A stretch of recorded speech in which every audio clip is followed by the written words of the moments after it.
Form is indeed temporary, but when it comes to this list, it actually matters for quite a lot. The criteria here will come down to a mix of the performances turned in by these fighters, the level of opponent, the stakes in terms of title contention and so on, and also a healthy dose of style points, whatever it was that really made this fighter stand out. An unranked fighter who went 3-0 last year will pale in comparison to a champion who scored one amazing win. And if a fighter got finished in one title fight and won it back in another, if such an example existed, they might still come out above an undefeated fighter, one who fights at a lower level. So with that out of the way, we're going to take a dive into our very own UFC Power Rankings for 2022, just so we can see who, out of all of these fighters, came away with the best year. Number 15, Sergey Pavlovich. Aside from one of our top 5 picks, Sergey Pavlovich is actually the fighter with the very best numerical record on our list. His 3 wins have been quick and incredibly violent displays of pure punching power.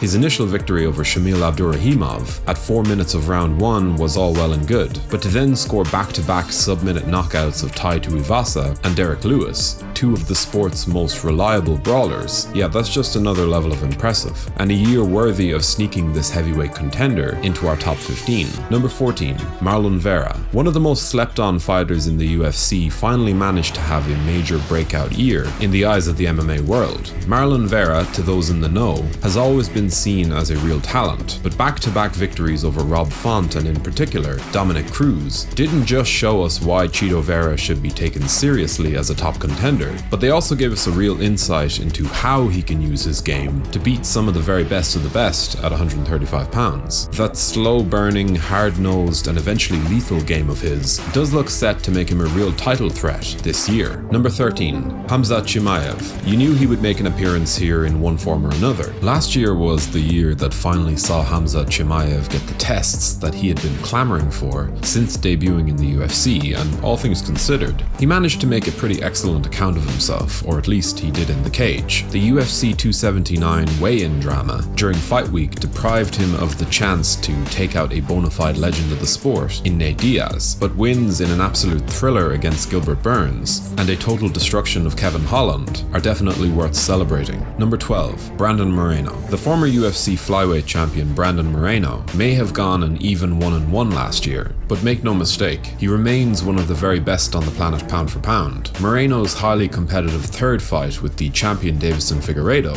was tight enough to warrant an unprecedented 4th title fight between the two. You would be hard-pressed to find a pair of more evenly matched fighters in the sport today, and Brandon's finish of Kai Kara France for the interim title only served to make the gap between number 1 and 2 in this division and everyone else that bit more pronounced. Number 11, Cyril Gone. Cyril Gone might have come up short in there with Francis Ngannou, but there is still a very good argument to be made that he is the single biggest stylistic danger to the champion in the entire division. And though he made just 2 appearances last year, Gone definitely passes the eye test, looking like he could well be the greatest fighter in the heavyweight division. Style for style, indeed Ngannou poses some very, very interesting issues, but Cyril has the time to round out his game, and for my money, he could well be favoured in the rematch. Number 10, Charles Oliveira. The Charles Oliveira era of the lightweight division was just so much fun. Such a great celebration of this man's fighting spirit and his amazing career turnaround. And on the strength of his lone victory last year over Justin Gaethje, he definitely earns his place in the top 10. Because let's be real, Islam Makhachev is very clearly one of the best fighters on the planet, and the way that he managed to deal with and completely shut down this Brazilian finisher's offense proved that beyond any doubt. Sure, Dubronx isn't the man with the belt anymore,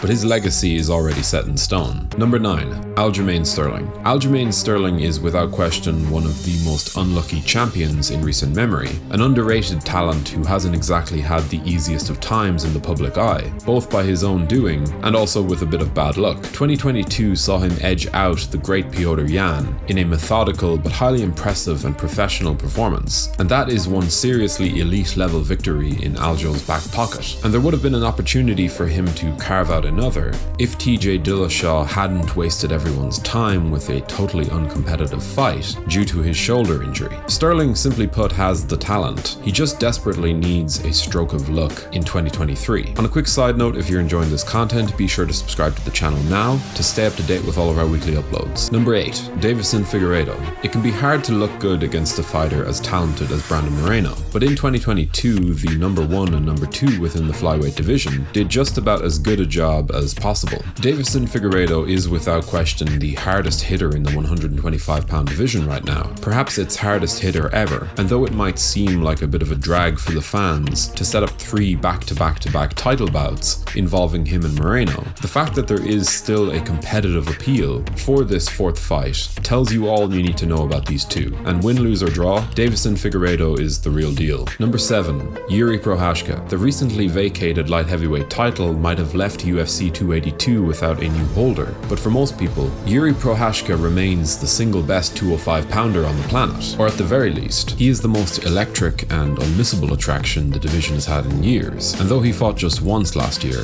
the manner in which he defeated the great Glover Teixeira, that 5th round come-from-behind victory, tapping the most celebrated submission specialist in the division's history, yeah, that definitely goes a long way in our book. Number 6. Francis Ngannou. One victory for the heavyweight champion of the world was enough to make his 2022 a success by any metric. Facing off against the previously mentioned Cyril Gone was always going to offer up a set of very particular challenges, but the way that Ngannou adjusted his game plan and managed to edge out the win, yeah, it was all just further proof of this man's growing status as a true pound-for-pound great of the sport. With his title reign intact and the spectre of John Jones looming large, 2023 will likely be the biggest year of the Predator's career. Number 5. Israel Adesanya. Like Kamaru Usman, there was a lot more to Israel Adesanya's title loss than the 5th round finish that highlighted it, but unlike the Nigerian Nightmare, Israel actually managed to score other wins last year that earned him his place in the top 5. Beating Jared Cannonier, and in particular Robert Whittaker, is enough in our eyes to warrant his position, and though he finds himself in a very tough spot, having gone 0-3 against Pereira, he will likely still be given a good chance by the odds makers when they do inevitably rematch. Number 4. Leon Edwards. He may have only fought once, but there is little doubt over the winner of the year's overall knockout award. In fact, I don't think there was a better victory for any fighter last year than Leon Edwards' shocking 5th round head kick of Kamaru Usman, when you factor in the circumstances, the level of opponent, the stakes, and the actual technique itself. Edwards is the welterweight champion of the world, and he took that mantle and position in a way that was so out of left field that most fans still can't actually believe how it went down. Number 3. Alex Pereira. If you score a TKO victory over someone like Israel Adesanya in the 5th round of a title fight on the back of a 2-0 unbeaten year, yeah, that definitely gets you the 3rd spot. Alex Pereira's ascent to the top of the MMA game has been unlikely. It's been rapid, and of course it's been pretty violent. After knocking out Sean Strickland for his 2nd victory of the year, Poatan was matched up with the champion, the dominant belt holder Adesanya, and though it seemed as though Pereira's chances were dead in the water coming into that final round, he somehow did it, somehow pulling off one of the year's most unlikely victories, depending on how you view it. Number 2.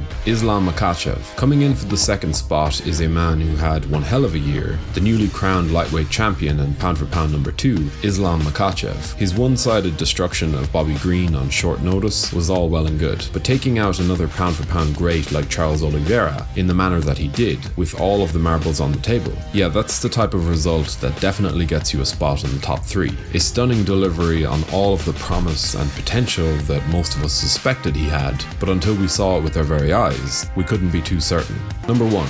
Alexander Volkanovski. Who else was going to pip everyone to the top spot other than our own pound-for-pound number 1, Alexander Volkanovski? Had we done a video for 2021, he would have likely had an argument at least at winning the top honors there too, but on the back of his pair of victories over Chan Sung Jung and that dominant showing against the fellow divisional great that is Max Holloway, Volkanovski doubled down on his status as the greatest and most proven fighter on the planet. His opportunity this year to become a double champion feels well earned, and with Islam coming in at number 2 on both our list and the pound-for-pound rankings, the bout does look set to be a matchup of levels that are rarely even pitted together. Anyway, that'll just about do it for this video. So how do you think we did with our rankings? I'm sure there'll be more than a few disagreements to be had in the comment section below, so by all means, let us know your thoughts and any significant edits you might have. If you do want to help in supporting us, liking the video and subscribing would do wonders. Thank you for watching.